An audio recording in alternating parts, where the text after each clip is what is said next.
Hi, it's Allie with Seattle Coffee Gear, and today we are doing some tips and tricks on how to use your R60.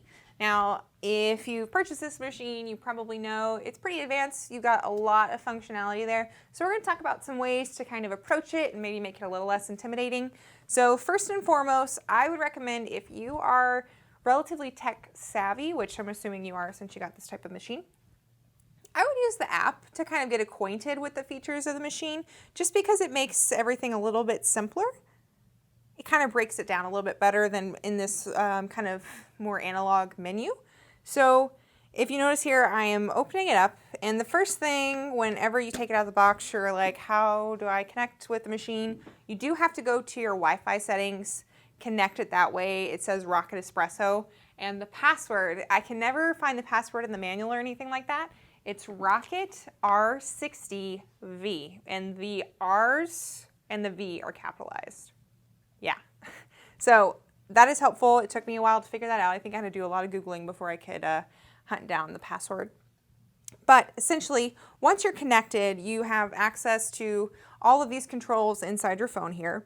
So the first things first, let's talk about Brew Pressures. So you get 3 different pressures here. I would recommend keeping one as a standard classic 9 bar. So if you're ever in the morning, if you don't feel like messing with it, you just want something reliable, dependable, or if you get a new coffee and you're not sure what the profile is going to be like, you're not sure what you want, keep one of those just a classic 9 bar so you know what you're looking at. Secondly, I would do a reliable or a basic recipe for the second profile. So maybe something a little bit different, like in a more traditional sense, you would do 4 or 5 second pre-infusion, if you will, at a lower pressure setting. So I think this one was set up to do, 8 seconds at 4 bars, and you see it pops up to the 22 seconds at 9 bars. What else I would add to here is for, let's say, 5 seconds, we want 5 bars. And that's called a ramp down, and that's going to cut down on the acidity, things like that, if your shot's tasting a little weird.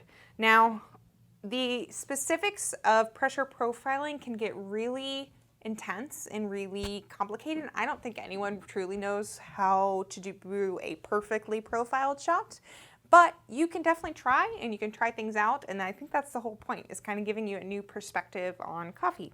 So anyway, third profile, I would recommend doing a experimental, crazy, whenever you have nothing to do or a weekend and you want to play around with coffee, you have friends over, you're geeking out about your new equipment, experimental profile. Try something crazy, look up recipes online, see something different and just see what happens, because it's really cool and fun. What else can I tell you?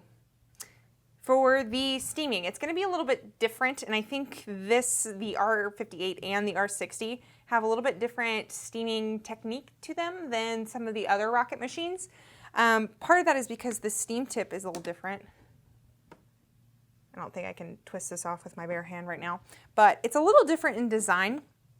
It's a little bit thicker if you were to compare them side by side as well.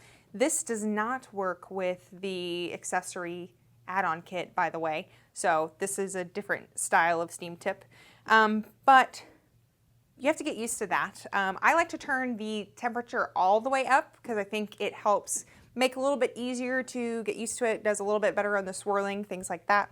But you can always tell if your machine is up and ready to go by this steam boiler gauge here, the service boiler gauge. When it's in that green zone, that's how you know it is correct. And you can see, since I have mine turned up all the way, it's closer to the 1.5 bar.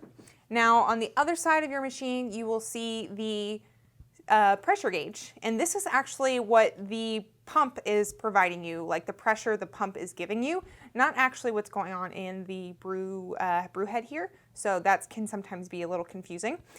So if these two things are different, like if you see it pulling at 9 bars, but your coffee looks really fast and watery, or maybe it's really slow or something like that, doesn't necessarily mean that it's equivalent. What else can I tell you? You definitely want to clean your machine regularly, backflush it once a week. That kind of helps this whole E61 group keep itself clean. This is a mechanical valve in here, and so it's a lot of moving parts, and if coffee builds up on there, you could definitely start to see some problems. So keeping that clean, doing that will definitely help you out in the long run and give your machine a nice full life and make your coffee taste better too.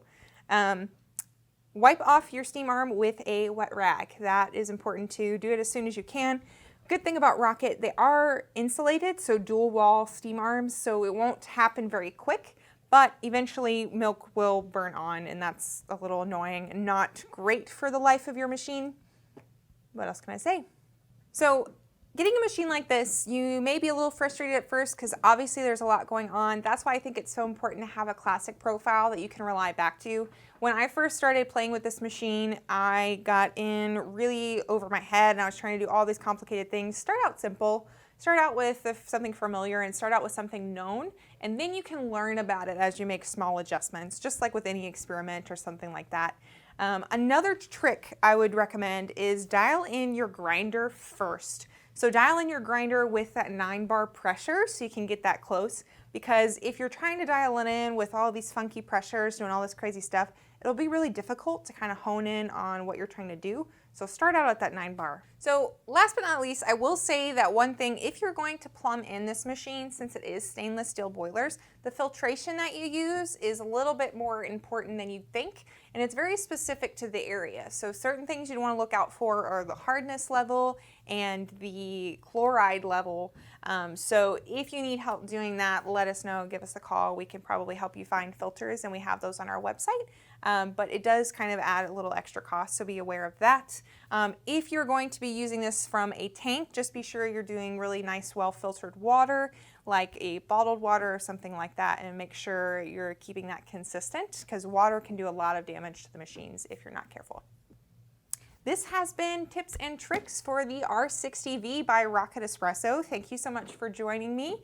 Don't forget to like, subscribe, comment below what questions you'd like to see about this R60, and we will see you again next time.